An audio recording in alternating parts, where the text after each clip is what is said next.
সালাতে দোয়া কবুল হয়। সালাতে দোয়া কবুলের 3 জায়গা।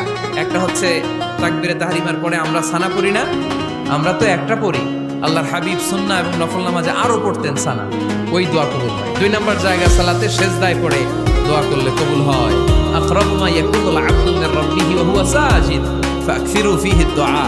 বান্দা যখন সেজদায় লুটিয়ে পড়ে, বান্দা আল্লাহর সবচেয়ে কাছে চলে যায়।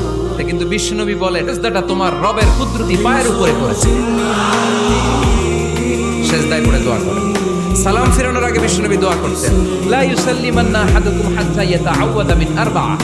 আল্লাহর হাবিব বললেন 4 জিনিস থেকে পানাহ না আছে আমার উম্মত যেন সালাম না ফিরায়। তারা যেন পড়ে আল্লাহুম্মা ইন্নী আউযু বিকা মিন আযাবিল কবর, আউযু বিকা মিন আযাবি জাহান্নাম, আউযু বিকা মিন ফিতনাতিল মাহইয়া ওয়াল মামাত, আউযু বিকা মিন ফিতনাতিল মাসিহিদ দাজ্জাল। আল্লাহ কবরের আযাব থেকে বাঁচাও, আল্লাহ জাহান্নামের আগুন থেকে বাঁচাও, আল্লাহ জীবন মরণ